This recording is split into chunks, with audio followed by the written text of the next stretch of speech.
What's up, guys? It's the trucking guy coming to you, man, bringing you some quality content about trucking. If you like this video, please give me a thumbs up. If you guys like the channel, please subscribe, turn on notifications so you can catch the next ones coming out.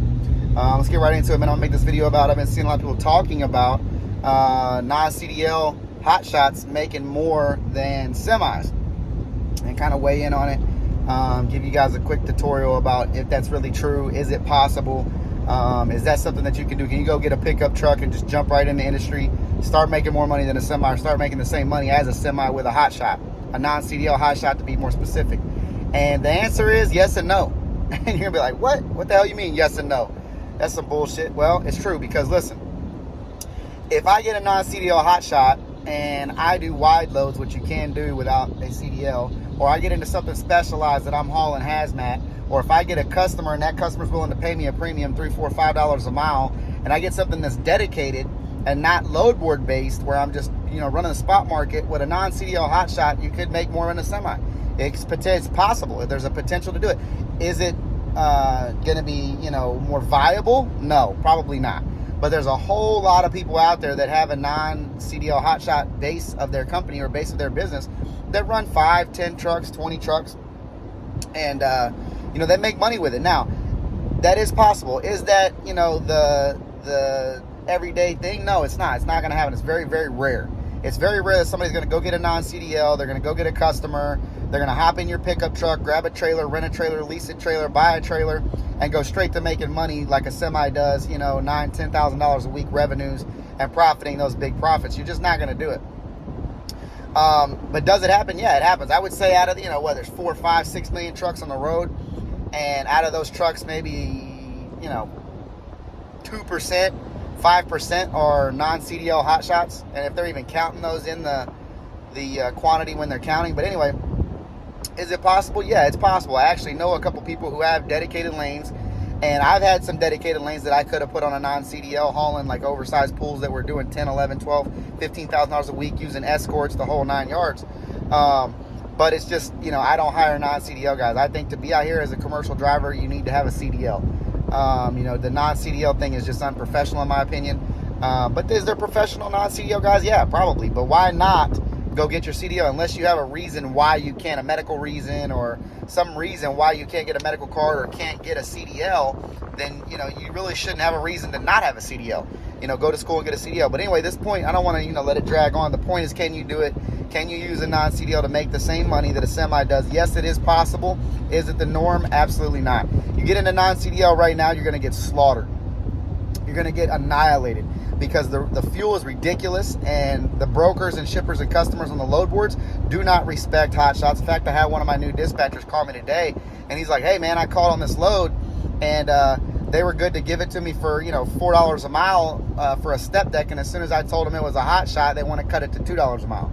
And that's the kind of games you play with brokers, guys. And it's the same freaking guy, doing the same damn job, hauling literally the exact same thing from point A to point B. And they're willing to give it to $4 a mile to a step deck, but they're not willing to do that for a hot shot. So you want to get in with a non-CDL hot shot, you're just going to get annihilated. Fuel's too high. I don't care how many partials you do. Right now is just not a good time to do it. Going to work twice as hard. You're going to stress yourself out. Just remove those limitations. Remove those stressors. Go out and get a hazmat. Go out and get a tanker, go out and get a CDL, go out and get a twit car, go out and get a bigger truck or rig. Start with a CDL hotshot if you have to, 45, 5500 series truck that can haul more weight. Get a 40-foot trailer, 12K, to 15K axles, get air ride, get set up. Once you do that for a while, then you're going to want to just transition into a semi anyway. Semis are cheaper, easier to run, they're going to last longer, and they're going to make more money. So they invented the semi guy to do the job, guys to do the job. So don't reinvent the wheel, all right?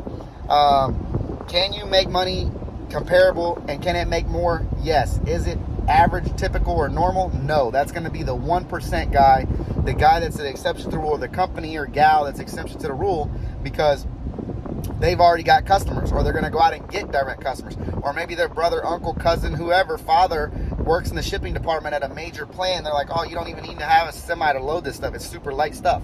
It's pipe, or it's, wide loads, or something that's going to be, 8,000 pounds or 5,000 pounds, and they just need somebody to tote it. So you could do it. You could make good money at it if you had a direct dedicated lane.